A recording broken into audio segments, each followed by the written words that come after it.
Hello viewers, ഞാനിന്ന് വന്നിരിക്കുന്ന നല്ലൊരു ചമ്മന്തി ആയിട്ടാണ്. ഇത് നമുക്ക് ഇഡ്ഡലിക്കും ദോശയ്ക്കും ചോറിൻ്റെയും കൂടെയൊക്കെ കഴിക്കാൻ നല്ലൊരു കോമ്പിനേഷനാണ്. അപ്പോൾ അതിന് വേണ്ട സാധനങ്ങൾ എന്തെല്ലാമാണെന്ന് വെച്ചാൽ ഒരു സവാള ഇതേമാതിരി ചെറുതാക്കി നുറുക്കിയെടുത്തിട്ടുണ്ട്. പിന്നെ വറ്റൽമുളക് ഒരു എരിവിനനുസരിച്ച് 4 എടുത്തിട്ടുണ്ട്. പിന്നെ കുറച്ച് പുളി വേണ്ടത്, ഇത്രയ്ക്ക് പുളിയാണ് ഞാൻ എടുത്തിരിക്കുന്നത്. പിന്നെ ഉപ്പ് വേണം. പിന്നെ ഒരു 10-15 മണി, ഒരു 15 മണി ഉലുവ, ഇതേണ്ടില്ലേ, 10-15 മണി ഉലുവ എടുത്തിട്ടുണ്ട് ഒരു മണത്തിന് വേണ്ടിയിട്ട്. പിന്നെ മല്ലി, ഈ സ്പൂണിന് 1 സ്പൂണ് മല്ലി എടുത്തിട്ടുണ്ട്. പിന്നെ 1 സ്പൂൺ ഉഴുന്ന് പരിപ്പ് എടുത്തിട്ടുണ്ട്. ഇത്ര സാധനമാണ് വേണ്ടത്. പിന്നെ കുറച്ച് വെളിച്ചെണ്ണ വേണം. ഇനി നമുക്കത് എങ്ങനെയാണ് ഉണ്ടാക്കുന്നത് നോക്കാം. നമുക്കൊരു ചീനച്ചട്ടി എടുക്കത്ത് വയ്ക്കാം. അതിലേക്ക് നമുക്ക് വെളിച്ചെണ്ണ ഒഴിച്ചു കൊടുക്കാം.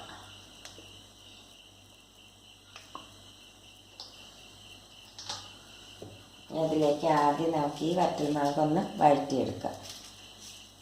ചൂടാവട്ടെ എണ്ണ.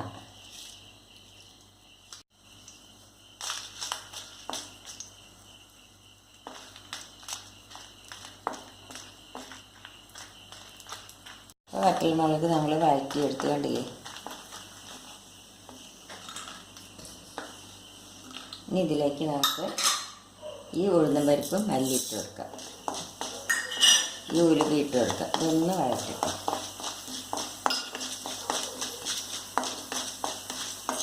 അപ്പം നമ്മുടെ ഉഴുന്നും പരിപ്പും മല്ലിയും ഉലുവയെല്ലാം നല്ലപോലെ വഴന്നു കഴിഞ്ഞു. കണ്ടില്ലേ, കളർ മാറി ഉഴുന്നും പരിപ്പിൻ്റെ. ഇനി ഇതിലേക്ക് നമുക്ക് ഈ സവാള ഇട്ട് കൊടുക്കാം.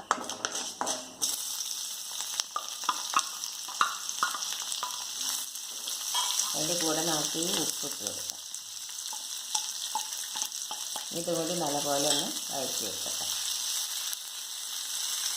നമ്മുടെ സവാളയൊക്കെ നല്ലപോലെ വഴന്ന് കഴിഞ്ഞു. ഇത് ചുവന്ന കളറിനാവുണ്ട്, അത് ഇത്രയ്ക്ക് വഴന്നാൽ മതി.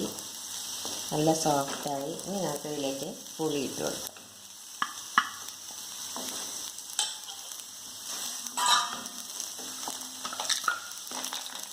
ഇനി നമുക്ക് ഗ്യാസ് ഓഫ് ചെയ്യാം. ഇനി ഇതൊന്ന് തണുത്തിട്ട് നമുക്കിത് അരച്ചെടുക്കാം. അപ്പം നമ്മുടെ ഈ സവാള എല്ലാം തണുത്ത് കഴിഞ്ഞ് ഇനി ഇത് നമുക്കൊരു മിക്സിയുടെ ജാറിലേക്ക് ഇട്ടിട്ട് അരച്ചെടുക്കാം.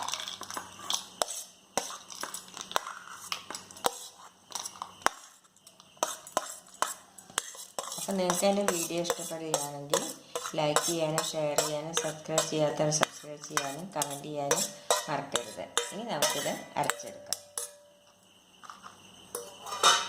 ഇതിലേക്ക് കുറച്ച് വെള്ളം ഒഴിച്ചു കൊടുക്കാം. ഒരു 2 സ്പൂൺ വെള്ളം ഒഴിച്ചു കൊടുക്കാം.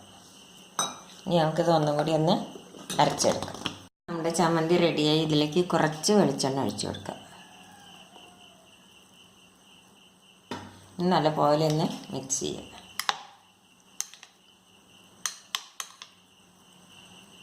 ഇത് ചോറിൻ്റെ കൂടെയും ദോശയുടെ കൂടെ ഇഡ്ഡലിയുടെ കൂടെ എല്ലാം കഴിക്കാൻ നല്ല ഒരു ചമ്മന്തിയാണിത്. ഇത് നിങ്ങളെല്ലാവരും ട്രൈ ചെയ്ത് നോക്കുമല്ലോ. Thank you.